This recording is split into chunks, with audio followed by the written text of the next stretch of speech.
Good morning, guys. So let's eat. Count our blessings every day. Okay. So magiging thankful tayo every day dahil buhay tayo at syempre we are blessed. So let's eat today. Kain tayo. Nagda-diet ako kasi sobrang taba ko na.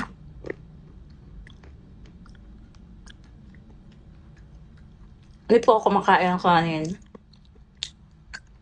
3 araw na. Kinakain ko lang tinapay at saka noodles. Nabubuhay ka rin pala kahit walang kanin.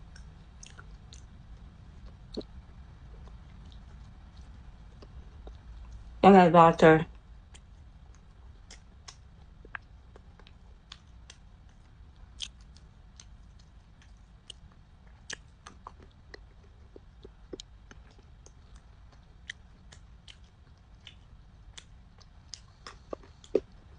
Tamat ng orange, sabra.